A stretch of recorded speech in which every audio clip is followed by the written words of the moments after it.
Toda noite eu fingia dormir enquanto Paulo digitava furiosamente no computador, sussurrando baixinho para a tela. Ele achava que eu era burra demais para entender o que acontecia ali, a apenas 2 metros da nossa cama. O brilho azulado da tela iluminava seu rosto concentrado, e eu podia ouvir o teclar constante, interrompido apenas por risadinhas abafadas e sussurros que ele julgava inaudíveis. Durante os primeiros meses, tentei me convencer de que eram apenas trabalhos atrasados, projetos importantes que exigiam dedicação noturna. Mas havia algo na postura dele, na forma como protegia a tela quando eu me mexia na cama, que despertava uma inquietação crescente no meu peito. Meu nome é Rita, tenho 31 anos, e há 8 anos me formei em Sistemas de Informação pela Universidade Federal. Durante a faculdade, eu era conhecida pela facilidade com códigos e pela capacidade de resolver problemas complexos que deixavam meus colegas perdidos por horas. Professores me indicavam para estágios em empresas de tecnologia, e eu sonhava em trabalhar em grandes corporações, desenvolvendo sistemas que pudessem impactar milhares de pessoas. Foi no último ano da graduação que conheci Paulo. Ele trabalhava como analista de sistemas em uma empresa média da cidade e parecia impressionado com minha desenvoltura técnica. Nas primeiras semanas de namoro, passávamos horas discutindo linguagens de programação, debatendo sobre novas tecnologias e sonhando com projetos em conjunto. Ele dizia que eu tinha um talento natural, que minha lógica era impressionante para alguém tão jovem. Casamos 2 anos depois da formatura. No início, Paulo ainda demonstrava orgulho das minhas habilidades, me apresentava aos amigos como minha esposa, a programadora brilhante. Mas algo mudou gradualmente após o primeiro ano de casamento.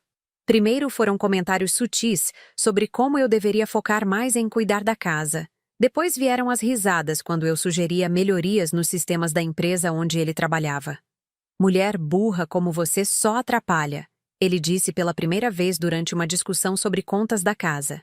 Eu havia sugerido um aplicativo para controlar os gastos mensais, algo simples que eu poderia desenvolver em poucas horas. A reação dele foi tão desproporcional que me deixou sem palavras. Não entende nada de tecnologia. Fica longe do meu computador. A partir desse dia, qualquer demonstração de conhecimento técnico da minha parte era recebida com desdém. Quando tentava ajudá-lo com algum problema no computador, ele me afastava com irritação. Você? Programar? Para com isso, Rita. Vai cuidar da casa que é melhor. A risada que acompanhava essas palavras carregava um desprezo que me cortava mais fundo que qualquer grito. Aos poucos, aprendi que era mais fácil fingir ignorância do que enfrentar suas humilhações constantes. Comecei a esconder meus conhecimentos como um segredo perigoso, algo que poderia despertar sua ira se descoberto. Quando ele saía para trabalhar, eu aproveitava para desenvolver pequenos projetos freelancer, trabalhando para clientes que encontrava em plataformas online. Era minha única fonte de renda própria, um dinheiro que guardava em uma conta que ele desconhecia. Durante esses trabalhos clandestinos, eu me sentia viva novamente. Resolvia problemas complexos de banco de dados, criava interfaces intuitivas, otimizava códigos que outros programadores haviam abandonado por serem impossíveis. Cada projeto concluído era uma pequena vitória pessoal, uma prova silenciosa de que eu não era a pessoa incapaz que Paulo insistia em ver. Mas a vida dupla cobrava seu preço. À noite, quando ele chegava em casa, eu precisava voltar a ser a esposa submissa e tecnologicamente ignorante. Fingia não saber ligar a televisão nova, pedia ajuda para usar aplicativos básicos no celular, e sempre que ele consertava algum problema simples no computador, eu o agradecia como se ele tivesse realizado um milagre. Ainda bem que você me tem, ele dizia com um sorriso condescendente. Não sei como você sobreviveria sozinha neste mundo tecnológico. Nos últimos 6 meses, porém, Paulo havia se tornado ainda mais protetor em relação ao seu computador. Mudava as senhas constantemente, sempre fechava abas quando eu passava perto, e instalou até mesmo uma película na tela para dificultar a visualização lateral. Quando questionei sobre essa paranoia excessiva, ele riu da minha cara. Você não tem capacidade mental para entender o que faço aqui, disse, sem nem mesmo erguer os olhos da tela. São trabalhos complexos, análises que exigem um intelecto que você simplesmente não possui. Durante jantares com amigos, ele havia desenvolvido o hábito constrangedor de me apresentar com ressalvas. Esta é minha esposa Rita, que é meio... sabe como é? Não entende muito das coisas. Os risos desconfortáveis dos outros casais me faziam querer desaparecer. Eu sorria educadamente, interpretando o papel da esposa simplória que ele insistia em projetar sobre mim. Comecei a notar gastos estranhos no cartão de crédito compartilhado. Débitos regulares de valores altos, sempre categorizados por ele como investimentos ou cursos profissionalizantes. Quando questionei sobre os R$ 2.000 que desapareciam mensalmente, Paulo explodiu com uma fúria que me assustou. Você é muito ignorante para entender finanças, gritou batendo o punho na mesa. Para de meter o nariz onde não é chamada. Essas são decisões de homem, coisas que sua cabecinha vazia não consegue processar. A humilhação daquela noite me marcou profundamente.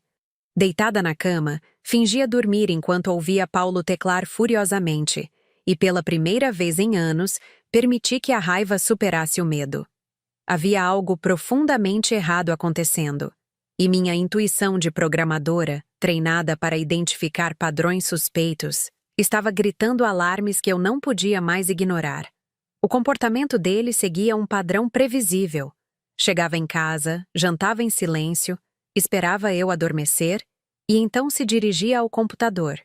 Ficava lá por horas, sempre sussurrando, sempre protegendo a tela. De manhã, acordava de mau humor, como se carregasse algum peso secreto que o consumia por dentro.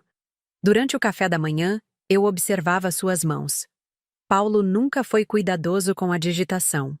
Seus dedos eram grossos e desajeitados no teclado, muito diferentes dos meus, que haviam sido treinados para velocidade e precisão durante anos de programação intensiva.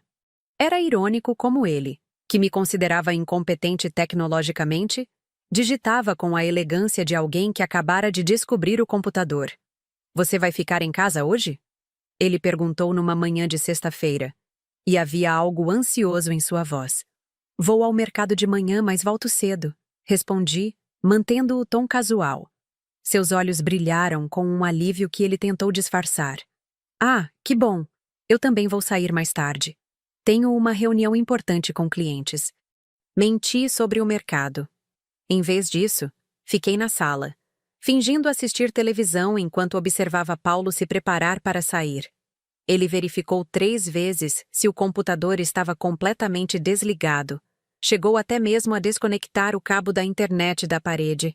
Quando finalmente saiu, trancou a porta do escritório, algo que nunca havia feito antes. Aquela tarde me trouxe uma clareza perturbadora. Paulo não estava apenas escondendo algo. Estava protegendo algo que considerava valioso demais para correr riscos. E pela primeira vez em anos, minha mente de programadora começou a trabalhar ativamente, analisando padrões, identificando vulnerabilidades, planejando uma estratégia de acesso.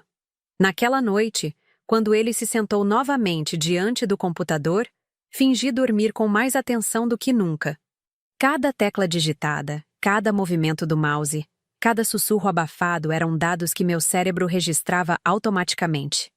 Eu estava me preparando para fazer algo que não fazia há anos. Usar minhas verdadeiras habilidades. A ironia da situação não me escapava. Durante todos esses anos, Paulo havia me subestimado, me diminuído, me convencido de que eu era incapaz de compreender seu mundo tecnológico. Mas ele esquecera de um detalhe fundamental. Eu não era apenas uma programadora formada. Eu era uma programadora com 7 anos de experiência em segurança de sistemas, especializada em identificar e explorar vulnerabilidades. E agora, pela primeira vez desde que nos casamos, eu estava decidida a usar essas habilidades contra ele. Durante as 2 semanas seguintes, desenvolvi uma rotina de observação que teria impressionado meus antigos professores de segurança digital. Fingia dormir profundamente enquanto estudava cada hábito de Paulo, cada padrão de comportamento, cada falha em sua suposta expertise tecnológica. Descobri que ele seguia uma sequência previsível todas as noites.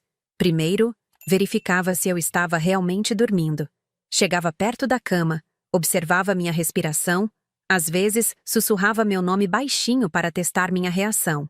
Depois, ligava o computador sempre na mesma sequência.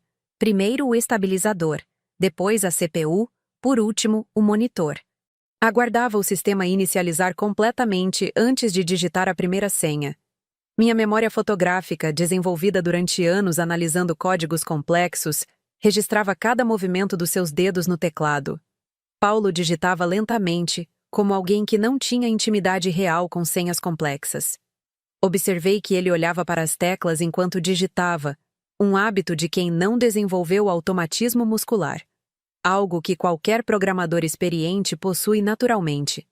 "Você parece cansada ultimamente", comentou durante o café da manhã de uma terça-feira. "Não está dormindo bem?" "Durmo como uma pedra." Menti, servindo-lhe mais café. "Talvez seja só o calor." Ele assentiu, satisfeito com minha resposta. Paulo sempre gostou de me ver como alguém simples, cujos problemas se resumiam a questões domésticas básicas. A ideia de que eu pudesse estar analisando sistematicamente seu comportamento jamais passaria pela cabeça dele.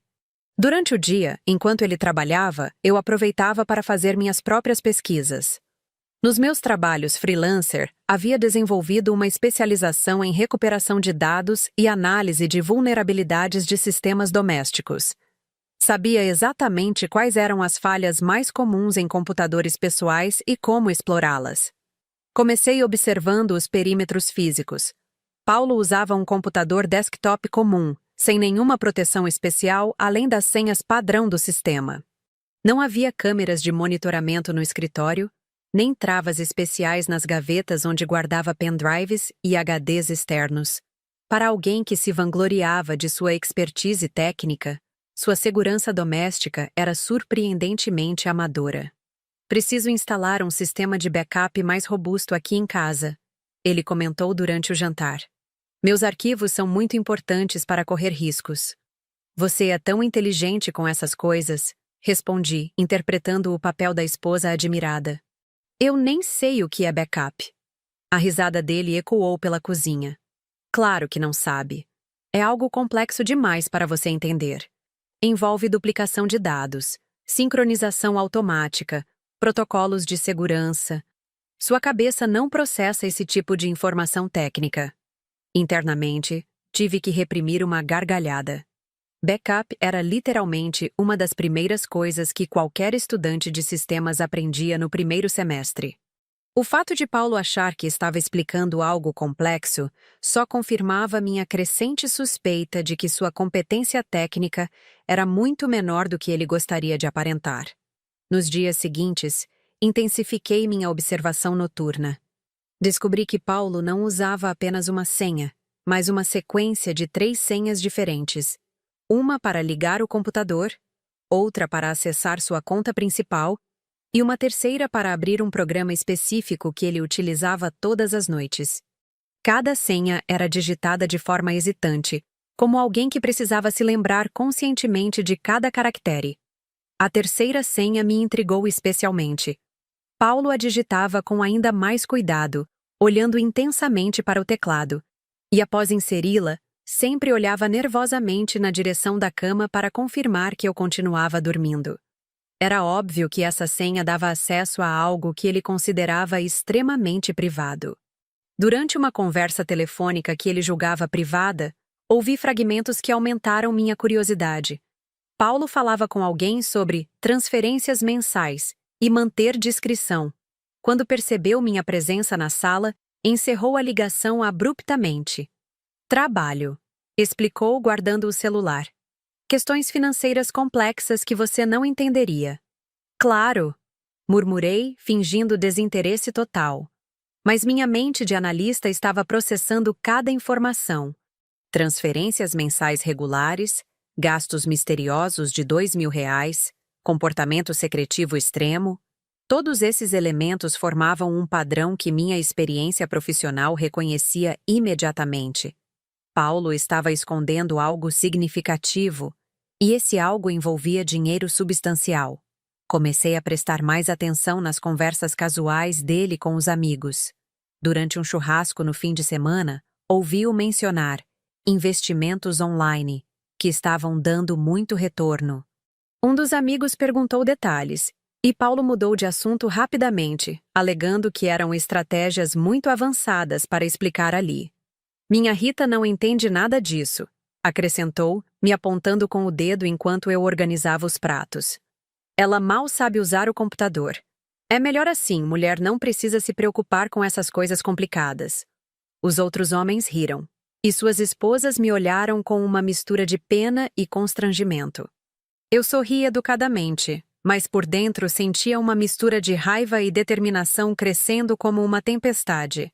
Paulo não fazia ideia de que estava subestimando exatamente a pessoa que possuía as habilidades necessárias para descobrir todos os seus segredos.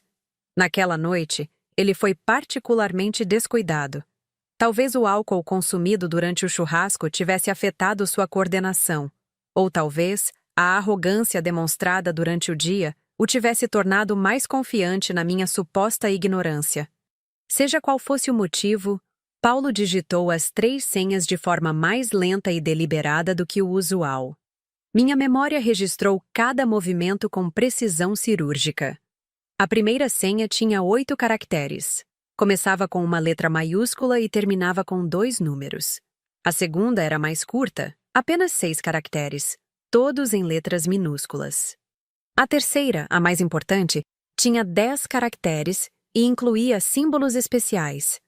Paulo digitou-a 2 vezes, aparentemente errando na primeira tentativa. Quando finalmente conseguiu acessar o programa secreto, sua postura mudou completamente.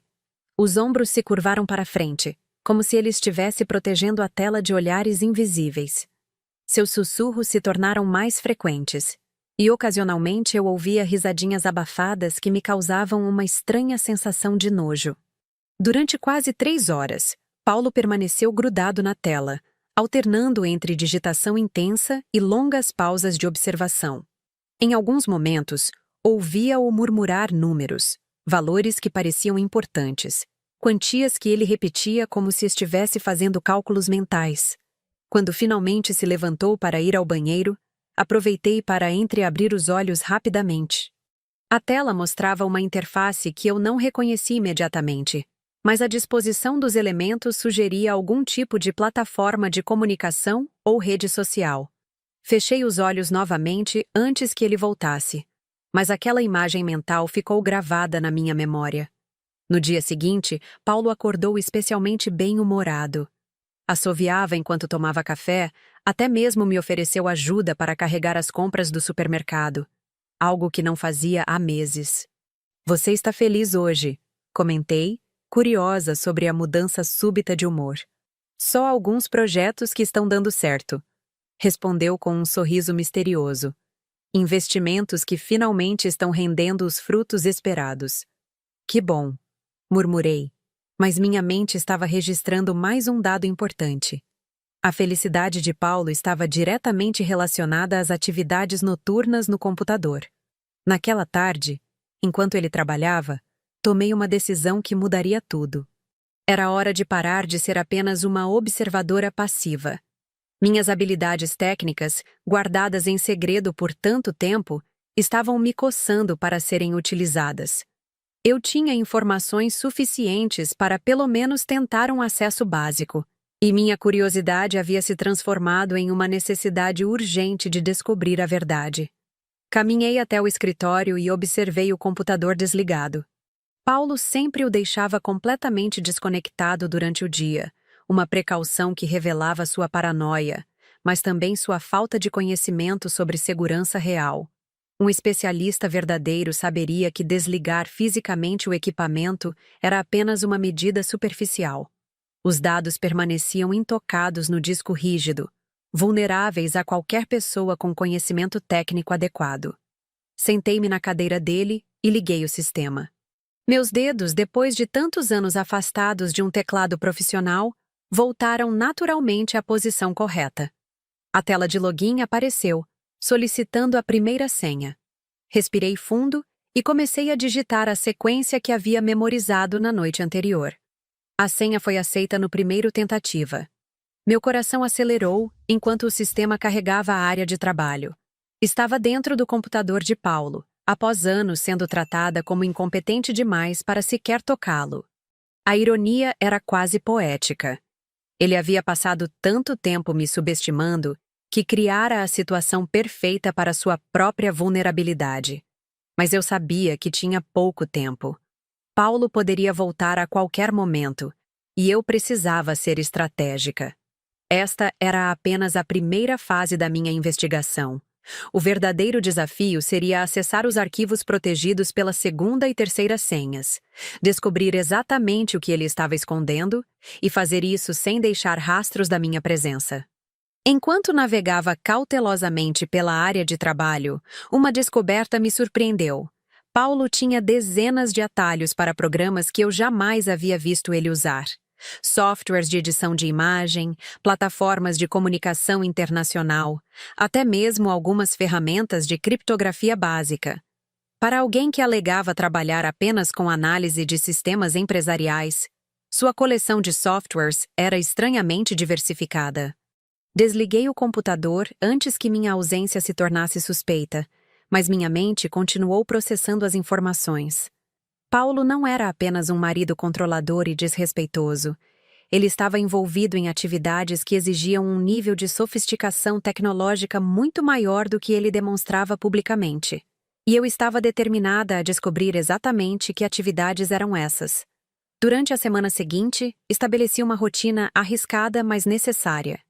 Toda manhã, após Paulo sair para o trabalho, eu me dirigia ao seu computador com a determinação de uma investigadora profissional.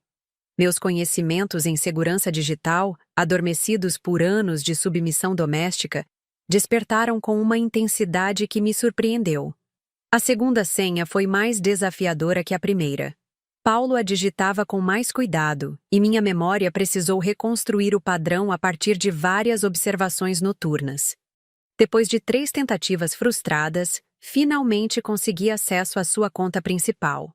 O que encontrei ali me deixou perturbada. Paulo mantinha uma organização digital meticulosa que contrastava completamente com sua desorganização física. Pastas cuidadosamente nomeadas, arquivos classificados por datas, até mesmo um sistema de backup automatizado que ele havia configurado. Algo muito mais sofisticado do que eu esperava de alguém com suas limitações técnicas aparentes. Mas foi o conteúdo das pastas que realmente me chocou. Centenas de fotos de mulheres que eu não reconhecia, organizadas em subpastas com nomes femininos. Marina, março, Juliana, abril, Carolina, maio.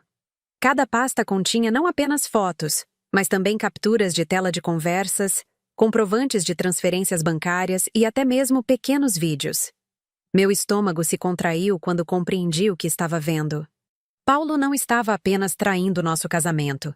Ele estava mantendo relacionamentos virtuais múltiplos e simultâneos, cada um catalogado e documentado como um projeto pessoal. Abri a pasta Carolina Maio e encontrei comprovantes de transferências de R$ 2.000, exatamente o valor que desaparecia mensalmente do nosso cartão. As datas coincidiam perfeitamente com os débitos que eu havia questionado. Paulo havia mentido sobre investimentos. Na verdade, estava pagando uma quantia substancial para uma mulher que, pelas fotos e conversas, claramente trabalhava como webcam girl. As conversas entre eles eram explícitas e detalhadas. Paulo usava um tom completamente diferente do que empregava comigo. Era confiante, generoso, até mesmo romântico. Prometia presentes caros, falava sobre encontros futuros, declarava sentimentos que jamais havia demonstrado em nosso relacionamento. Minha esposa não entende quem eu realmente sou, ele havia escrito em uma das mensagens. Ela é limitada demais para acompanhar um homem como eu. Você é diferente, Carolina. Você valoriza minha inteligência. A ironia me atingiu como um soco. Paulo estava pagando uma estranha para validar o ego que ele construíra à custa da minha humilhação constante. Cada R$ 2.000 que saíam da nossa conta conjunta eram, na verdade, investimentos na fantasia de que ele era o homem brilhante e desejado que fingia ser em casa. Mas a descoberta mais perturbadora ainda estava por vir. Enquanto explorava arquivos mais antigos, encontrei uma pasta chamada Estratégia. Meu coração parou quando li o primeiro documento. Um planejamento detalhado de divórcio, que incluía estratégias para esconder bens e minimizar pensão. Paulo havia documentado metodicamente nossos bens conjugais, avaliado o valor de cada item e desenvolvido um plano para transferir ativos para contas que eu desconhecia. Havia até mesmo rascunhos de e-mails para advogados, discutindo como apresentar o caso de forma que eu saísse da separação com o mínimo possível. A esposa é tecnologicamente ignorante, ele havia escrito em uma das anotações. Não possui habilidades para questionar documentos complexos ou investigar transferências financeiras. Será fácil convencê-la de que nossa situação financeira é mais modesta do que realmente é. Minhas mãos tremiam enquanto eu lia meu próprio obituário matrimonial.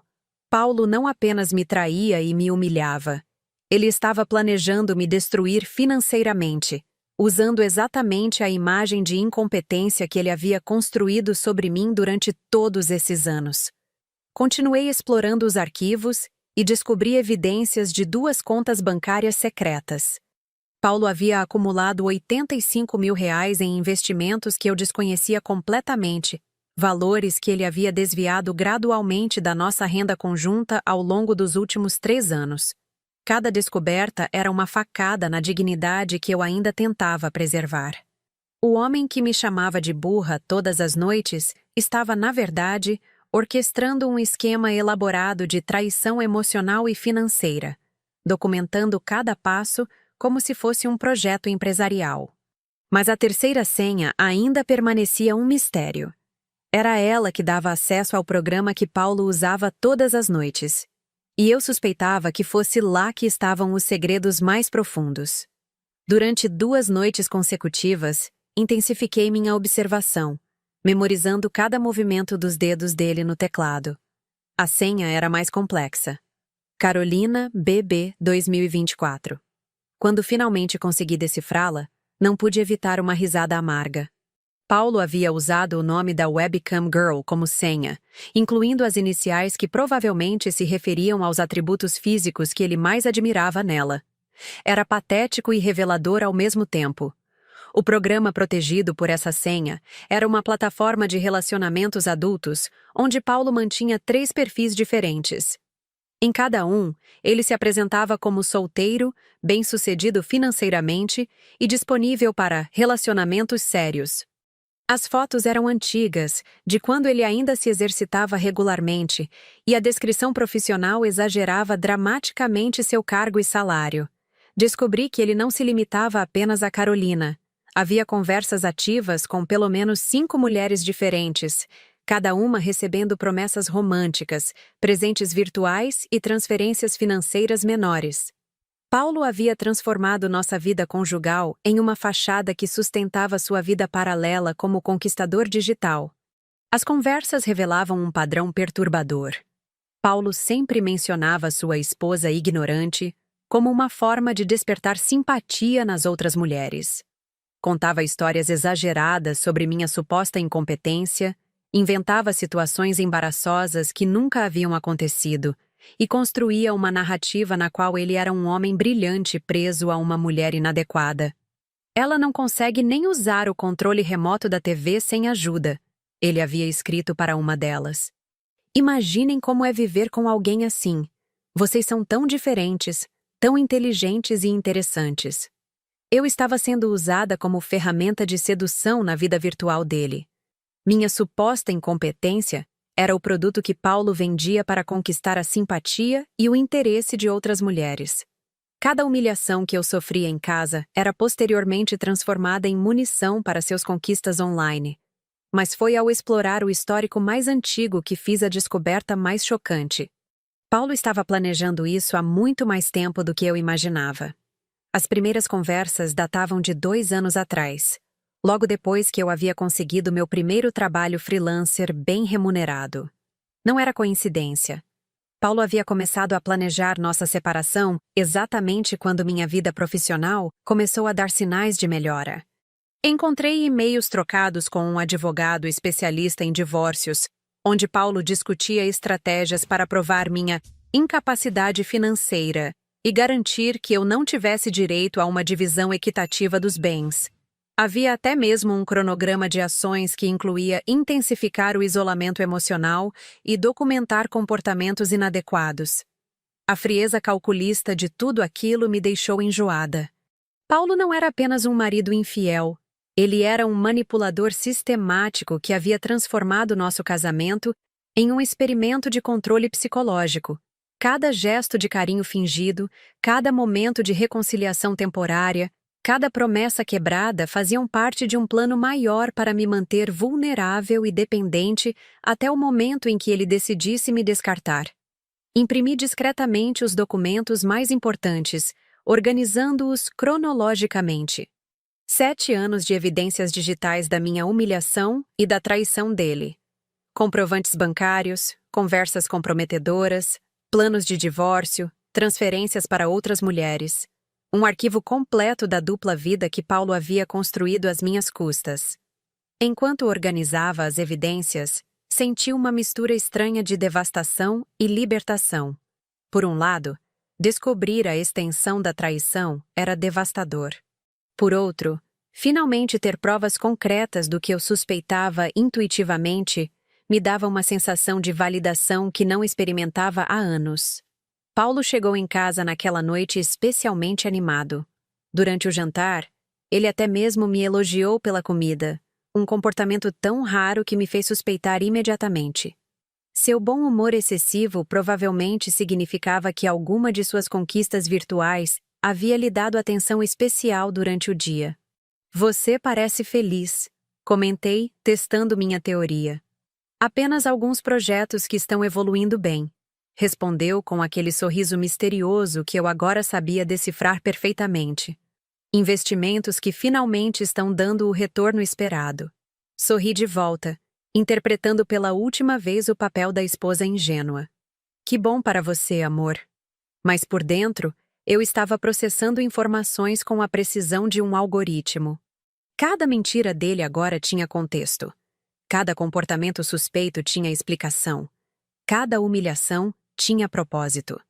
Paulo não era apenas um marido problemático. Ele era um adversário que havia declarado guerra contra mim sem que eu soubesse que estava lutando. Naquela noite, enquanto ele se dedicava novamente às suas atividades noturnas, fingi dormir pela última vez como uma vítima ignorante.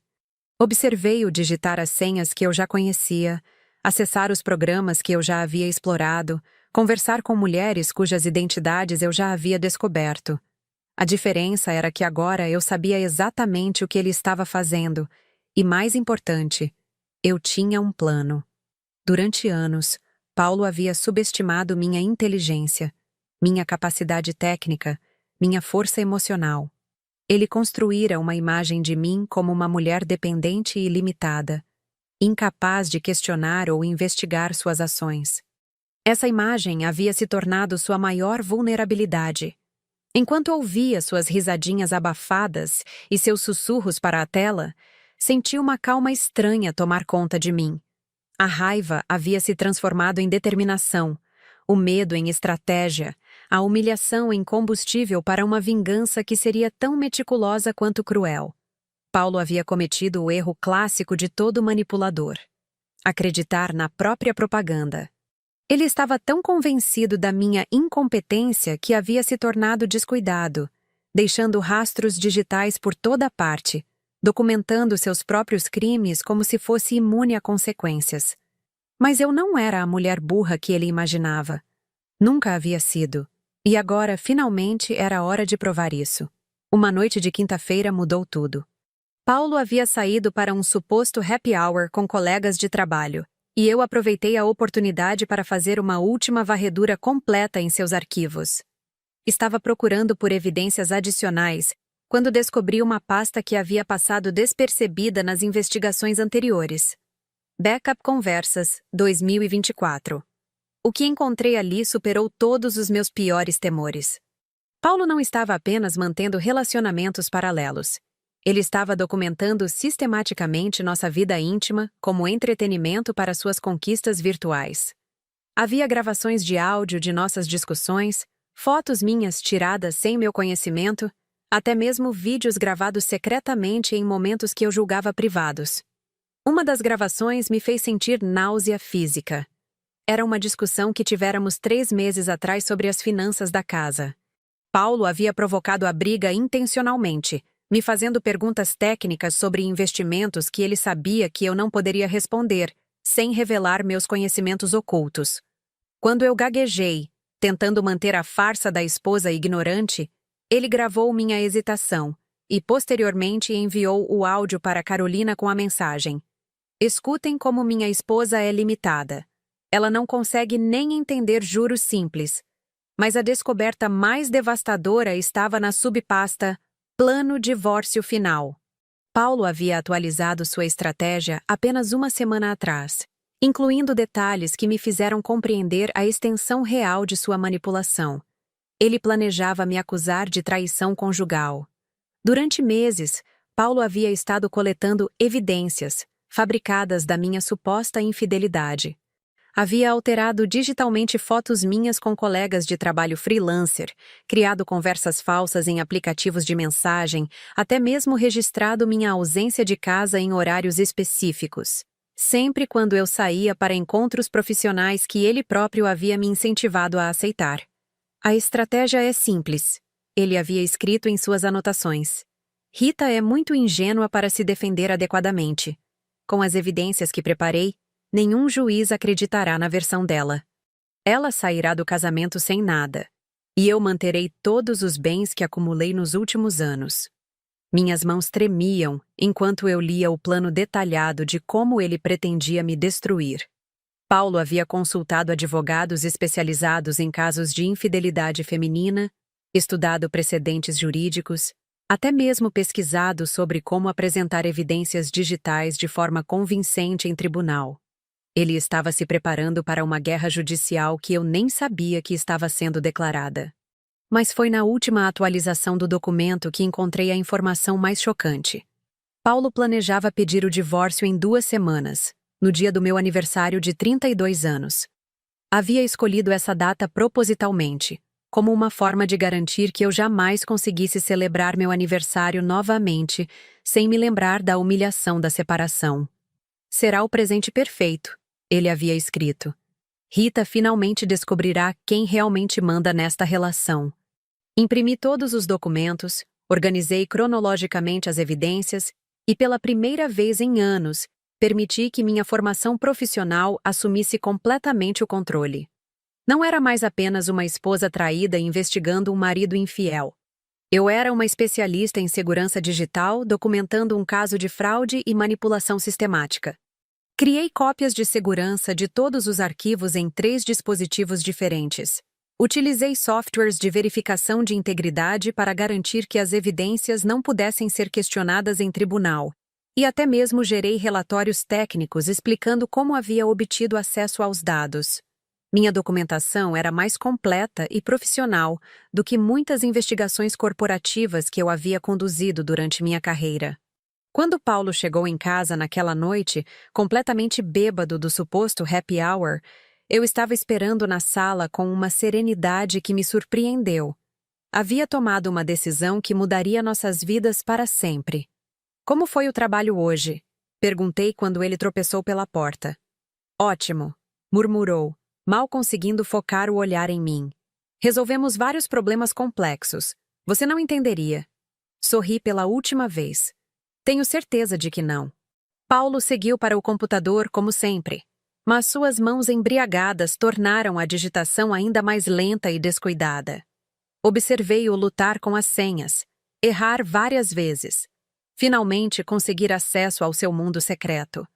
Durante 20 minutos, ele teclou mensagens incoerentes para suas conquistas virtuais, reclamando da esposa chata que estava em casa. Foi quando ouvi a conversa que mudou tudo. Paulo estava em uma videochamada com Carolina, a webcam girl que recebia nossos R$ 2.000 mensais. Mesmo embriagado, ele falava com um entusiasmo que jamais havia demonstrado comigo. 2 semanas, amor, dizia para a tela. Em 2 semanas eu me livro da idiota e você pode vir morar aqui comigo. Já transferi mais 20.000 para sua conta hoje. É só o começo. Quando eu me divorciar, vamos ter mais de 100.000 para começar nossa vida juntos. Carolina riu do outro lado da tela. Você tem certeza de que ela não vai suspeitar de nada? Mulheres às vezes têm intuição para essas coisas. Rita? Paulo gargalhou alto demais, esquecendo que eu estava na casa. Essa aí é burra demais para desconfiar até do próprio reflexo no espelho. Ela não consegue nem ligar a televisão sem ajuda. Em 2 anos planejando isso, ela nunca suspeitou de nada. É a mulher mais limitada que eu conheço. Coitada, disse Carolina, fingindo simpatia. Mas melhor para nós, né? Quanto mais idiota ela for, mais fácil fica nosso plano. Exato, concordou Paulo. E o melhor de tudo é que vou conseguir provar que ela me traiu. Tenho evidências que preparei durante meses. Nenhum juiz vai dar nada para uma adúltera comprovada. Ela vai sair de casa sem nem a roupa do corpo. Eles riram juntos da minha suposta ingenuidade. Planejaram nosso futuro apartamento, até mesmo discutiram nomes para os filhos que pretendiam ter. Durante 40 minutos, assisti meu marido e sua amante celebrarem antecipadamente minha destruição total. Quando a chamada finalmente terminou, Paulo cambaleou até a cama e desabou em sono profundo. Ficou roncando alto durante o resto da noite, completamente inconsciente de que havia acabado de selar seu próprio destino. Eu permaneci acordada até o amanhecer, não porque estava devastada, mas porque estava trabalhando. Minha mente de programadora havia encontrado a falha crítica no sistema de Paulo. Sua arrogância. Ele estava tão convencido da minha incompetência que havia se tornado completamente descuidado. Durante aquela madrugada, finalizei minha documentação. 847 páginas de evidências, organizadas cronologicamente, verificadas digitalmente, prontas para a apresentação judicial. Cada mentira de Paulo estava documentada, cada transferência bancária comprovada, cada conversa comprometedora registrada. Mas mais importante do que as evidências era a clareza que finalmente havia chegado. Durante 7 anos, eu havia permitido que Paulo me convencesse de que eu era inadequada, limitada, incapaz de compreender o mundo complexo que ele habitava. Havia internalizado tanto essa narrativa que chegara a duvidar das minhas próprias habilidades. Agora, rodeada por evidências da minha competência técnica e da incompetência moral dele, compreendi a verdade. Paulo não era um homem superior preso a uma mulher inferior. Ele era um homem medíocre que precisava me diminuir para se sentir grande. E eu não era a mulher burra que ele havia criado na imaginação dele. Nunca havia sido. Quando o sol nasceu naquela sexta-feira, eu já havia tomado todas as decisões necessárias.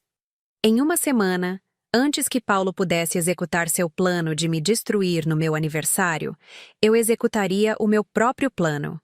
A diferença era que o meu plano era baseado em evidências reais, documentação profissional e a verdade. O dele era baseado em mentiras, manipulação e a suposição arrogante de que eu seria burra demais para me defender. Ele estava prestes a descobrir exatamente quão errado estava. Na segunda-feira seguinte, acordei às 5 da manhã com uma clareza mental que não experimentava há anos. Não era nervosismo ou ansiedade.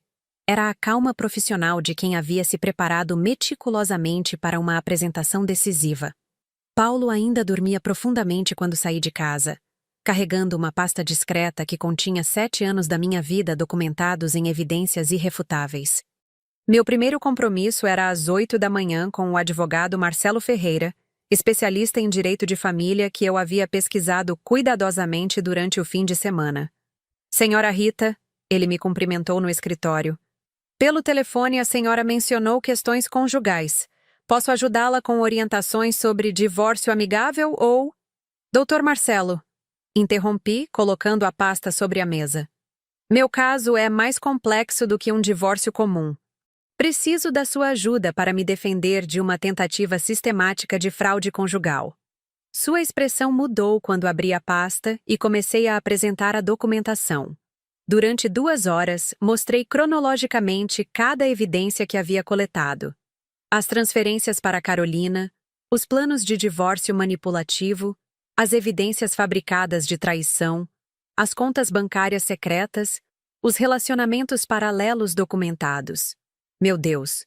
Murmurou o advogado enquanto folheava os comprovantes. Em 20 anos de carreira, nunca vi uma documentação tão completa de manipulação conjugal. Como a senhora conseguiu acesso a todas essas informações? Sorri pela primeira vez em meses com orgulho genuíno. Sou formada em sistemas de informação, doutor. Meu marido passou 7 anos me convencendo de que eu era incompetente tecnologicamente. Ele esqueceu que subestimar alguém pode ser um erro fatal. Marcelo organizou os documentos com admiração crescente. Estas evidências são suficientes não apenas para garantir uma divisão equitativa dos bens, mas também para processar seu marido por ocultação de patrimônio e tentativa de fraude processual. Ele pode enfrentar consequências criminais. Não quero destruí-lo, expliquei. Quero apenas recuperar minha dignidade e receber o que é meu por direito. Mas quero que ele saiba que a mulher burra descobriu tudo. Marcelo sorriu com aprovação.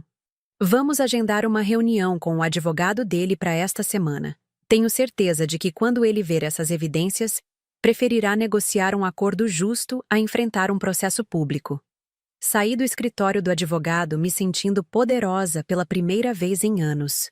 Mas o verdadeiro teste seria à noite, quando Paulo descobrisse que seus planos haviam sido expostos. Cheguei em casa antes dele e preparei o jantar normalmente, mantendo a rotina que ele esperava. Quando Paulo entrou, assoviando alegremente, provavelmente animado por estar a apenas 1 semana de executar seu plano, cumprimentei-o com a mesma submissão fingida de sempre. Como foi o trabalho, amor? Excelente, respondeu, beijando minha testa distraidamente.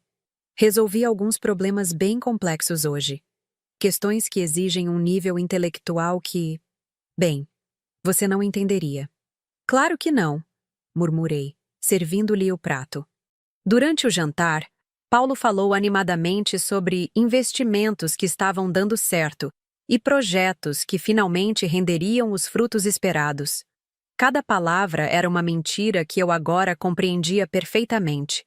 Cada sorriso misterioso era direcionado a mulheres que recebiam nosso dinheiro em troca de validação do ego dele. Paulo, disse quando ele terminou de comer, preciso conversar com você sobre uma coisa. Ele ergueu os olhos, ligeiramente irritado pela interrupção de sua rotina noturna. Sobre o quê? Se for sobre as contas da casa, você sabe que não entende nada de finanças. Na verdade, é sobre isso mesmo. Respondi calmamente. Sobre as contas que você acha que eu não entendo. Algo na minha postura deve ter o alertado, porque sua expressão mudou sutilmente. Rita, do que você está falando? Levantei-me e trouxe a segunda via da documentação que havia preparado. Coloquei a pasta sobre a mesa, entre nós dois, e observei o rosto dele empalidecer quando reconheceu alguns dos documentos que estavam visíveis. Estou falando dos R$ 85.000 que você escondeu em contas secretas. Disse com uma tranquilidade que me surpreendeu. Dos R$ 2.000 mensais que você transfere para a Carolina. Dos 3 relacionamentos paralelos que você mantém em plataformas de encontros. Do plano detalhado que você criou para me acusar falsamente de traição e me deixar sem nada no divórcio. Paulo ficou paralisado, olhando fixamente para os papéis como se fossem uma aparição impossível. Como você... De onde você tirou isso? Do seu computador? Respondi simplesmente. Hackeei seu sistema há 3 semanas. Demorei 15 minutos para quebrar suas senhas patéticas e acessar todos os seus arquivos. Impossível, ele balbuciou, a voz tremendo. Você não sabe nem ligar a televisão. Você é... burra? Completei com um sorriso que ele jamais havia visto. É isso que você ia dizer, Paulo? Que eu sou burra demais para descobrir seus esquemas amadores de segurança? Abri a pasta e comecei a mostrar os documentos organizadamente. Aqui estão as capturas de tela das suas conversas com a Carolina, onde vocês planejam viver juntos com o dinheiro do nosso casamento. Aqui estão os comprovantes das transferências bancárias. E esta é minha favorita. Coloquei diante dele a impressão da conversa onde ele me chamava de a mulher mais limitada que eu conheço, enquanto planejava nossa separação com Carolina. Paulo tentou pegar os papéis, mas eu os puxei de volta. Ah, não. Você não vai destruir nada. Eu tenho cópias de segurança em 5 locais diferentes, todas com verificação de integridade digital. Sabe o que é isso, Paulo? Ou preciso explicar de forma mais simples? Ele engoliu em seco, finalmente compreendendo a dimensão do problema. Rita, eu posso explicar tudo. Não é o que parece. Não é? Interrompi. Então me explique estas evidências fabricadas que você criou para me acusar de traição. Mostrei as fotos alteradas, as conversas falsas, toda a documentação que ele havia preparado para me destruir em tribunal. Com cada papel que eu colocava sobre a mesa, Paulo parecia encolher fisicamente. Você passou 2 anos planejando isso. Continuei implacavelmente. 2 anos documentando cada humilhação que me impunha, gravando nossas conversas privadas, coletando informações para usar contra mim. E sabe qual foi seu erro fatal? Ele me olhava sem conseguir responder, o rosto completamente pálido. Você acreditou na própria mentira, expliquei. Ficou tão convencido de que eu era incompetente que se tornou descuidado. Deixou senhas previsíveis, arquivos mal protegidos, evidências espalhadas por todo lado. Para alguém com conhecimento real de segurança digital, invadir seu sistema foi patético. Paulo tentou se recompor. Mesmo que você tenha encontrado essas coisas, ninguém vai acreditar que você conseguiu isso sozinha. Você não tem capacidade técnica para... Para fazer o quê? Interrompi novamente. Para hackear um computador doméstico com proteção de nível amador? Para organizar evidências em um relatório técnico profissional? Para contratar um advogado especialista em fraude conjugal? Sua boca se abriu em choque silencioso. Ah, esqueci de mencionar. Acrescentei casualmente. Já estive com meu advogado hoje de manhã. Ele ficou impressionado com a qualidade da documentação. Disse que em 20 anos de carreira nunca havia visto evidências tão organizadas de manipulação conjugal. Paulo cambaleou para trás na cadeira. Seu advogado? Rita, você não pode... Nós podemos resolver isso entre nós. Podemos? Perguntei com uma calma que me surpreendia. Da mesma forma que você ia resolver nosso casamento me acusando falsamente de traição no dia do meu aniversário?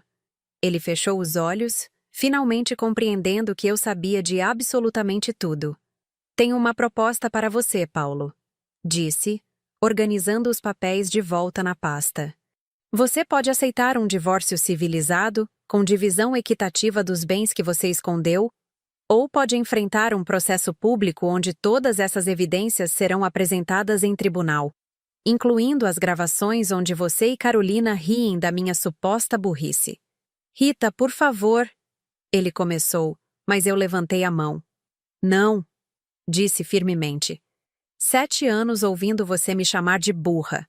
7 anos sendo humilhada, diminuída, convencida de que eu era inadequada. Agora é minha vez de falar, e você vai me ouvir em silêncio. Permaneci de pé, olhando-o diretamente nos olhos. Você subestimou a mulher errada, Paulo. Eu me formei em sistemas de informação com as melhores notas da turma. Trabalhei em projetos de segurança digital que você jamais conseguiria compreender. E durante todos esses anos em que você me diminuía, eu mantive uma carreira freelancer que me rendeu mais dinheiro do que você imagina. Paulo me olhava como se estivesse vendo uma pessoa completamente diferente. A mulher burra que existia na sua cabeça nunca foi real, continuei. Foi uma performance que eu mantive porque era mais fácil do que enfrentar suas humilhações constantes. Mas agora eu cansei de atuar. Caminhei até a porta e me virei para ele uma última vez. Você tem 48 horas para decidir se prefere um acordo civilizado ou uma guerra judicial. Mas de qualquer forma, Paulo, este casamento acabou. E ao contrário do que você planejava, você não vai me deixar sem nada. Na verdade, você vai descobrir que mulheres burras como eu podem ser muito, muito caras. Saí da sala, deixando-o sentado sozinho com os destroços de todos os seus planos. Pela primeira vez em 7 anos, eu era quem controlava a situação. E a sensação era libertadora. Paulo escolheu o acordo. Na manhã seguinte, ele me procurou na cozinha com os olhos vermelhos e a postura de alguém que havia passado a noite inteira sem dormir. Durante 15 minutos, tentou negociar, implorar, até mesmo ameaçar. Mas quando compreendeu que eu tinha evidências suficientes para destruí-lo publicamente, sua arrogância finalmente desabou. "O que você quer?" perguntou com a voz rouca. "Dignidade." Respondi simplesmente. "E metade de tudo que construímos juntos, incluindo o que você escondeu." A reunião no escritório do advogado foi surreal. Paulo chegou acompanhado de um advogado nervoso que havia sido contratado às pressas, enquanto eu me sentei calmamente ao lado do Marcelo com minha pasta de evidências organizada sobre a mesa. "Meu cliente está disposto a negociar um acordo amigável", disse o advogado de Paulo, claramente tentando evitar que os documentos fossem examinados em detalhes. "Ótimo", respondeu Marcelo. "Vamos começar pela divisão dos bens ocultos. Sua cliente tem direito à metade dos R$ 85 mil que foram desviados para contas secretas." O rosto de Paulo empalideceu quando percebeu que eu conhecia o valor exato. Durante 2 horas, assistimos seu mundo desmoronar metodicamente. Cada conta secreta foi exposta, cada transferência questionada, cada mentira desfeita pela documentação que eu havia coletado. "Como vocês descobriram tudo isso?" murmurou o advogado dele, folheando os comprovantes bancários. "Minha cliente é especialista em segurança digital", explicou Marcelo com orgulho evidente. "Ela conduziu uma investigação profissional que resultou na documentação mais completa que já vi em casos conjugais." Quando Paulo me olhou através da mesa, vi em seus olhos algo que nunca havia visto antes: respeito. Não amor, não arrependimento, mas o reconhecimento grudento de que havia subestimado completamente a pessoa com quem vivera por 7 anos. O acordo foi assinado em 3 dias. Paulo manteria a casa, mas me pagaria R$ 42 mil em dinheiro, minha parte dos bens ocultos, além de uma indenização de 15 mil pelos danos morais causados. Mais importante que o dinheiro, porém, foi a cláusula que insisti em incluir. Paulo jamais poderia falar publicamente sobre nosso casamento ou tentar prejudicar minha reputação profissional. "Uma última coisa", disse quando estávamos assinando os papéis finais. "Carolina sabe que você é casado?" Paulo evitou meu olhar. "Rita, isso não é..." "Responda." "Não", murmurou.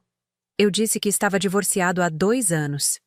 Sorri com uma satisfação que me surpreendeu. "Interessante. Vou deixar isso para você resolver sozinho." Saí do escritório do advogado me sentindo mais leve do que havia me sentido em anos. Mas a verdadeira transformação ainda estava por vir. Com o dinheiro do acordo, aluguei um apartamento pequeno, mas confortável no centro da cidade. Pela primeira vez desde a faculdade, eu tinha um espaço que era completamente meu, onde podia trabalhar sem esconder minha competência, onde podia ser eu mesma sem performance ou máscaras.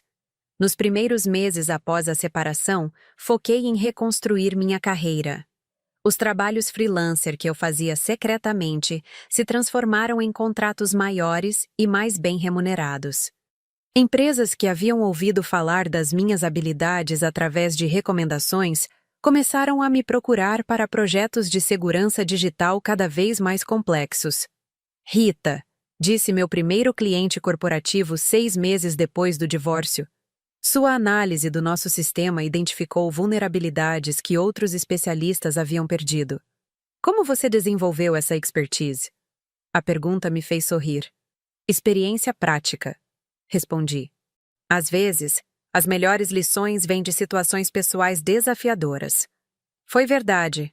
Os anos investigando Paulo secretamente haviam aguçado minhas habilidades de uma forma que nenhum curso poderia ter feito.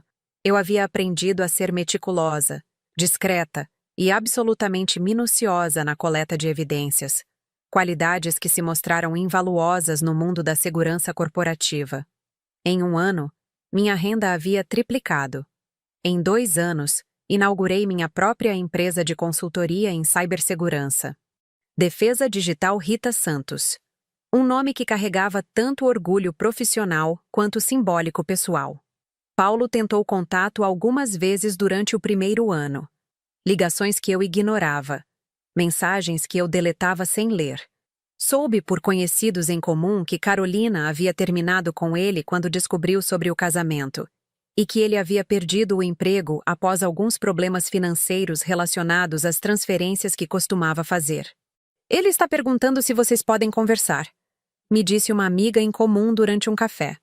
Disse que quer se desculpar. Não há nada para conversar, respondi tranquilamente. Algumas pontes são queimadas permanentemente. E era verdade. Não sentia raiva de Paulo, mas também não sentia curiosidade sobre sua vida atual. Ele pertencia ao passado, a uma versão de mim que havia escolhido viver como vítima. A mulher que eu havia me tornado não tinha tempo nem energia para revisitar aquela história. 3 anos após o divórcio, durante o lançamento de um novo produto da minha empresa, olhei ao redor da sala cheia de clientes, parceiros e funcionários.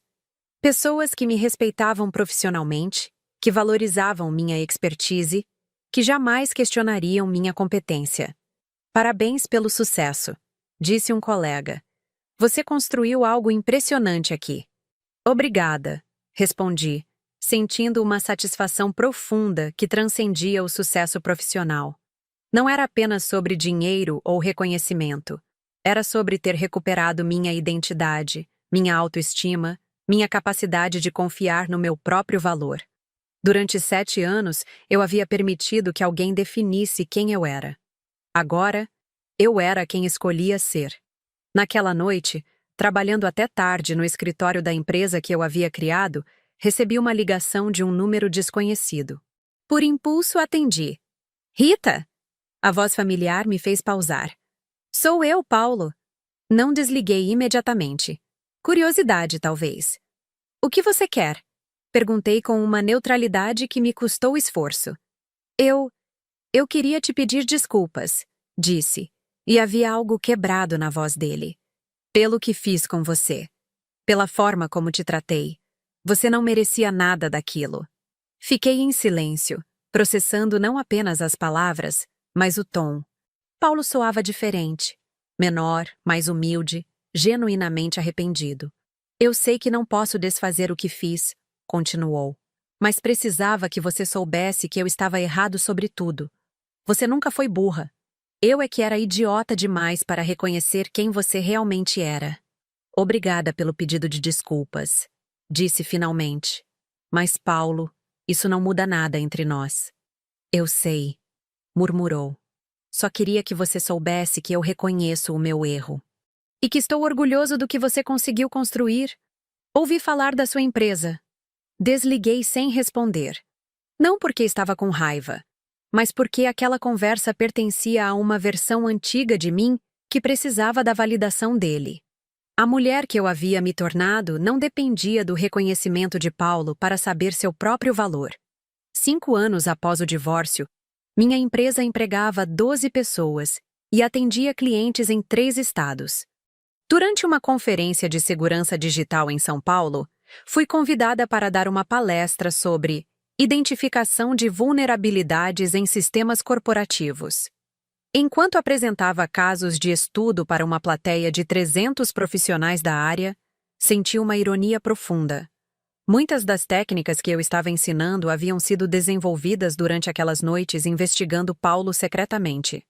Minha experiência pessoal com manipulação e ocultação havia me tornado uma especialista em detectar padrões suspeitos em ambientes corporativos. Como a senhora desenvolveu essa intuição para identificar comportamentos fraudulentos? Perguntou um participante após a apresentação. Experiência de campo, respondi com um sorriso.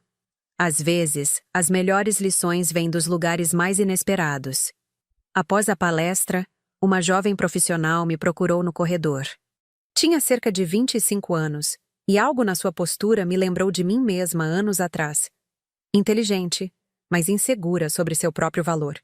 Doutora Rita, disse hesitante. Posso fazer uma pergunta pessoal? Claro. A senhora já se sentiu diminuída? Como se outras pessoas não reconhecessem sua competência? A pergunta me atingiu de forma inesperada. Sim, respondi honestamente. Durante muito tempo, permiti que alguém me convencesse de que eu era menos capaz do que realmente era. Como superou isso? Parei para pensar na resposta. Parando de buscar validação externa e começando a confiar nas minhas próprias habilidades. E quando finalmente usei essas habilidades para me defender, descobri que eram muito mais poderosas do que eu imaginava. Ela sorriu com gratidão. Obrigada. Às vezes preciso ouvir isso. Caminhando de volta ao hotel naquela noite, refleti sobre quantas mulheres provavelmente passavam pela mesma experiência que eu havia vivido. Homens que as diminuíam para se sentirem superiores, relacionamentos onde a competência feminina era vista como ameaça, situações onde elas acabavam duvidando de si mesmas. Foi então que decidi expandir minha empresa. Não apenas para oferecer serviços de segurança digital, mas para treinar outras mulheres na área.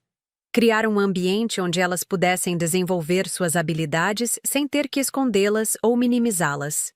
Programa de Mentoria para Mulheres em Tecnologia. Foi assim que batizei o novo projeto.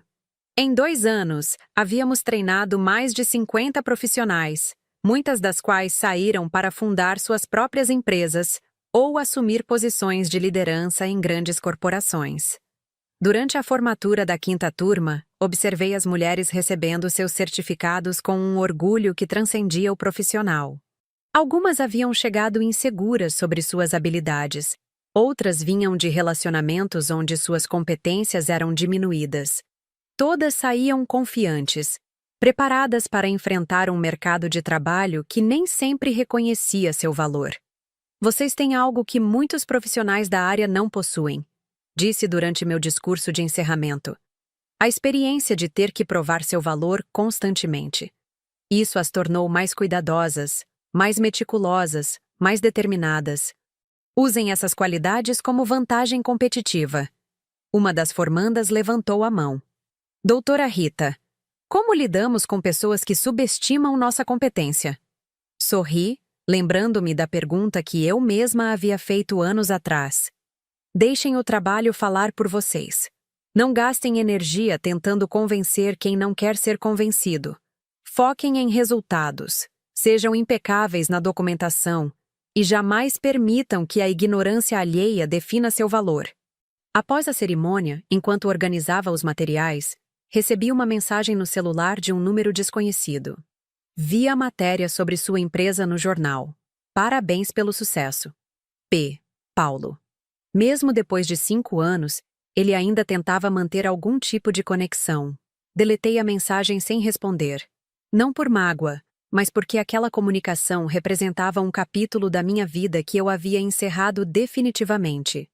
Hoje, 7 anos após o divórcio, acordo todas as manhãs em um apartamento que escolhi, trabalho em uma empresa que construí e me relaciono com pessoas que me respeitam pelo que realmente sou.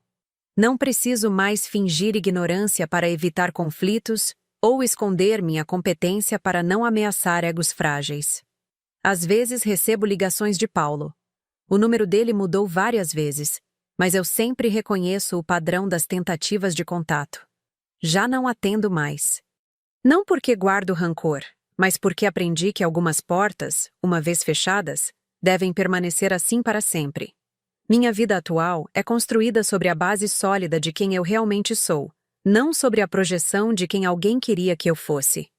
É um tipo de liberdade que só compreende quem já viveu aprisionado em uma versão falsa de si mesmo. Ontem, durante uma reunião com clientes, um deles comentou sobre um caso de fraude digital que havia identificado em sua empresa. Como conseguiu detectar um esquema tão elaborado? Perguntou, admirado com o relatório que eu havia apresentado. Experiência, respondi simplesmente.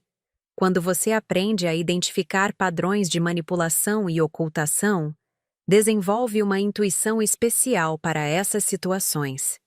E era verdade. Os anos investigando Paulo, documentando suas mentiras, descobrindo suas traições, haviam me tornado uma especialista em detectar comportamentos fraudulentos. Cada humilhação que sofri se transformou em conhecimento, cada descoberta dolorosa se tornou expertise profissional. Paulo havia tentado me diminuir para se sentir superior, mas acabou criando inadvertidamente a mulher que eu me tornei. Sua tentativa de me manter ignorante me forçou a desenvolver habilidades de investigação que hoje são minha maior vantagem competitiva. A ironia é perfeita. O homem que me chamava de burra durante 7 anos acabou sendo o catalisador da minha transformação em uma das profissionais mais respeitadas da área de segurança digital na região. Quando olho para trás, não sinto gratidão por Paulo. Seria dar a ele mais crédito do que merece. Sinto gratidão por mim mesma, pela mulher que escolheu parar de aceitar humilhações e começar a lutar pelo próprio valor. Hoje sei que nunca fui a mulher burra que existia na imaginação dele. Sempre fui a especialista em sistemas que sou agora. A única diferença é que hoje eu não escondo mais quem realmente sou. E essa é a melhor vingança possível. Ser genuinamente, completamente, inquestionavelmente eu mesma.